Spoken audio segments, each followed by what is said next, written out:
What's good? What's poppin'? How y'all doing? Andre Bossman. We back with another one. Today we're gonna talk about bidding the brokers, fuel management, right, and pace. I mean, to be a successful trucker, especially if you owning your own or going into the lease purchase game, these are the three things that's gonna be the most important in this field. And I'm here to break it down for y'all. Here to break it down to y'all. Um, Hearing as myself has been in the game for 6+ years. Um, Seen some highs, I've seen some lows. But in order for y'all newcomers that's coming into the owner operator lease purchase game, I'm gonna give y'all the breakdown of what to do and what not to do to not end up in a loop-de-loop or a roller coaster going downhill. I mean, and of course you're gonna have your seasons where you are going downhill, but it's about the bounce back. It's about picking yourself back up again and getting back to it um, as a truck driver. So here today, we're gonna break it down, bidding the brokers. We're gonna kick off with that. I mean, and bidding the brokers is simple. Simple. Basically, they'll come to you with a price for a load, right? First, I want to start off with the hot spots in the zone. Excuse me. East Coast, coming out of the East Coast, you're not gonna really make that much on the load.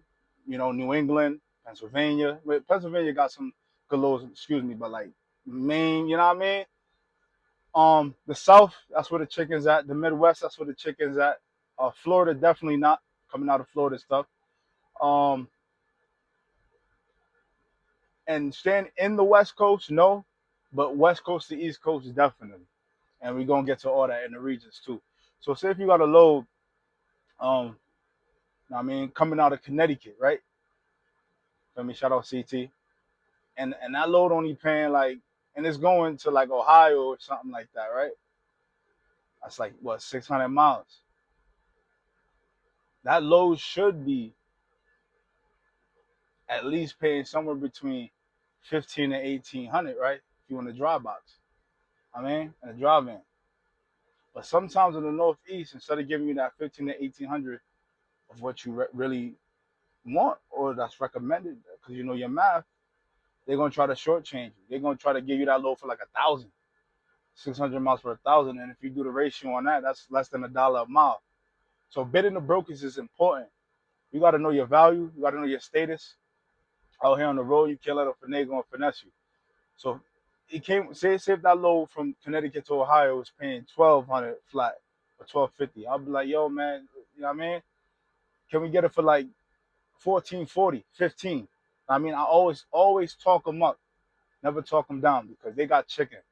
They just seeing if you know basic math and rate per mile and miles per gallon and all. They trying to see if you know all that. Your fuel consumption. Um, but definitely always talk them up because more than likely, if no one else is trying to book that load where you're going, they're gonna give it to you for that price that you wanted at. And when you bid, don't say a ridiculous number like a whole $1,000 more. You might want to say somewhere between $300 more to $500 more on what they already offering. They'll work with you from there. Sometimes they may give you more, but it just depends on how you talk to them, how they feeling, how you running. Um, so that's a small example. Like, but for a bigger example, like if you go in um Ohio to the West Coast, now so you done drop the CT load of Ohio to the West Coast, right? That load ought to be paying 5.5 to 6, 6.2. You know what I mean? Off rip. One, that's over 2,500 miles right there. You're gonna feel at least 3 times going 2,500 miles.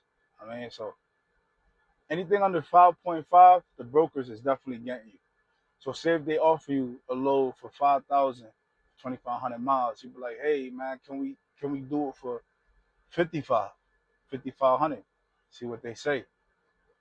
Now, to even make it better, I'll kick off and be like, yo, let's do it for 5,800. see what they say. Sometimes you gotta push their pockets because they're willing to see if you a business savvy.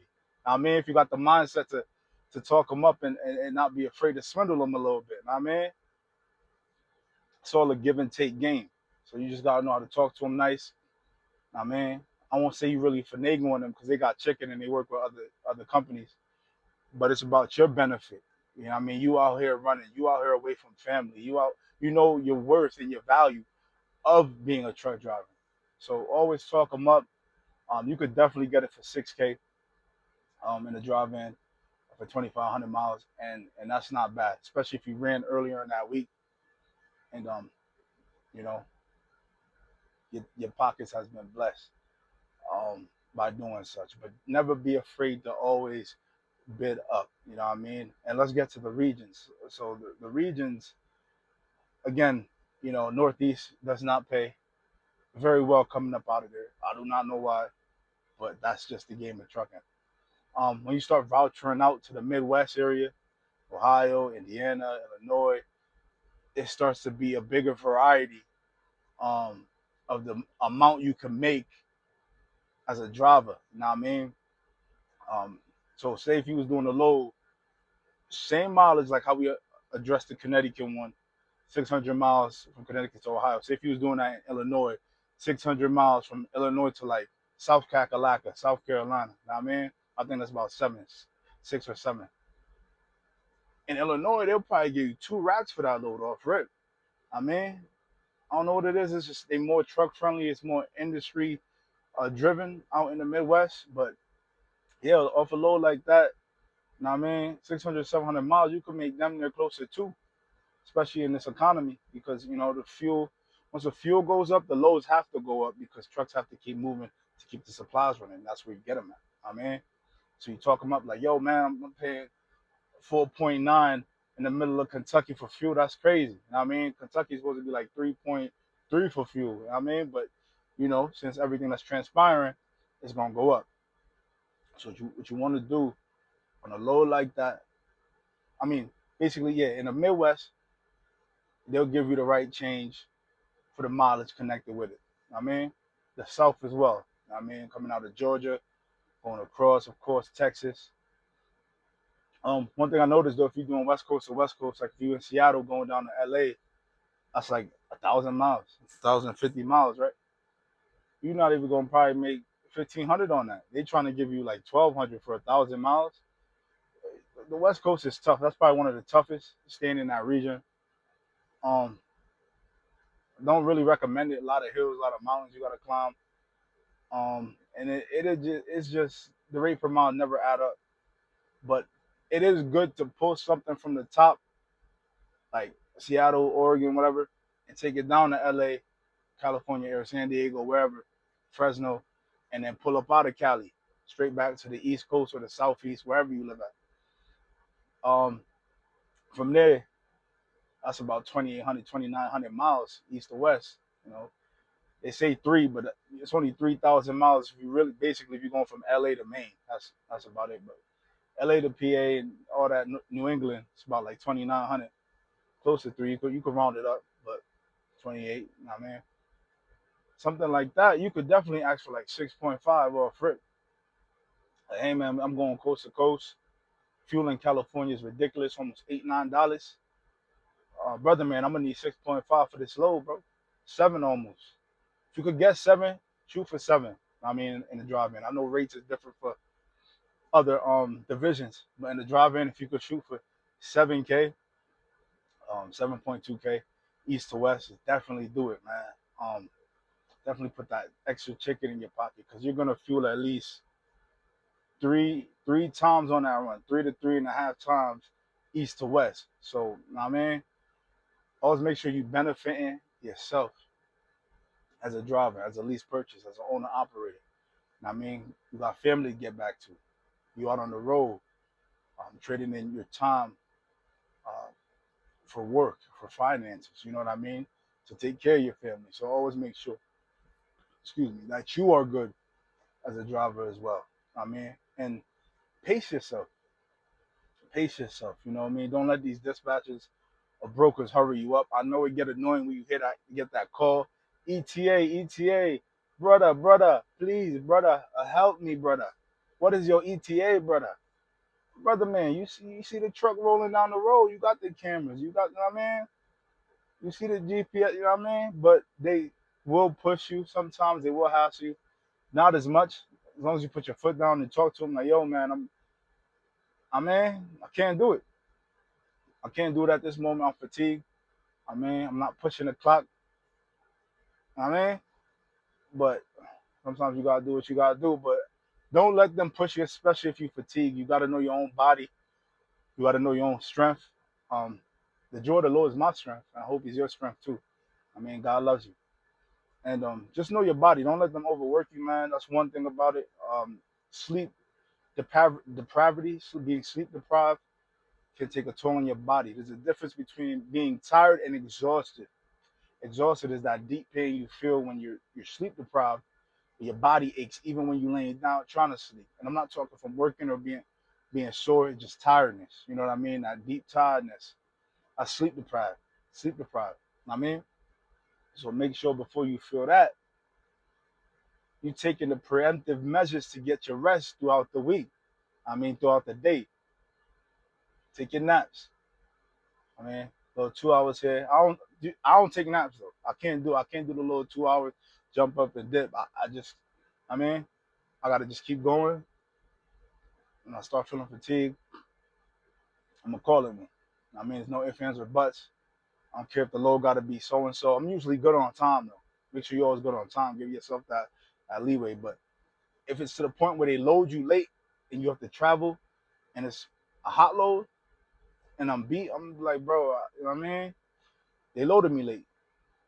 I mean, y'all seen the time when I clocked in and clocked out to leave the shipper. So don't let them push you. Don't work yourself to exhaustion. Maintain pace. Don't let these brokers finagle and finesse you. Always be business savvy. One thing too, I'm gonna give you a tip on fueling. Um, your miles per gallon on your truck, whatever it is, 6.5, 7 gallons to the mile, 7.5. When you see that, right? You take the miles that you have left to drive. So say if I have 600 miles left to drive and I need to fuel up, I'll take 600 miles divided by the 7.5, which is my miles per gallon, and whatever that equals to, that's how much gallons you need to get where you have to go. You do not have to fuel your truck up all the way. And that number that the equation gives you, always put 25 to 30 more gallons in that number. I can't tell you what it is. I don't have a calculator on me right now, but 600 miles to 7.5, they'll probably say put 80 gallons in your truck, right? For instance. So they say the calculator tell you put 80 gallons in there. You don't want to put exactly 80, especially if you're running low. If you want 2/5 or lower, if the fuel gauge light is on, you want to put a little extra. So give yourself some leeway for when you dump off to get to your next pickup, because you don't know if there's a mom and pop, a major 5, Pilot, Petro, Flying J, Pilot, you know what I mean? Loves, TA, down the road. So you want to put at least 20 to 30 gallons more in your tank just to be safe when you calculate that. And that's a tip. You don't have to fuel up all the way. And you don't have to get DEF on every run. DEF will run you about 2,000 miles before being completely empty. I'll say fuel DEF every other run, just so you could save a little more in your pockets too. Now, you don't have to get DEF every time. If you fill your DEF tank up full on that next run, it probably won't even be at 4/5. It might be at 4/5 or a little in between 4/5 and half a tank, somewhere in there. But it's not going to be guzzled down like how the diesel guzzled down. So be mindful on that. You can save on that too by not putting DEF in your tank every time. You know what I mean? So do that. Divide the miles that you have left on your route, divided by your miles per gallon, and that's how much gallons you need to get where you have to go. Be mathematically smart out here, man. Use your noggin. It's Andre Bossman. Check it out.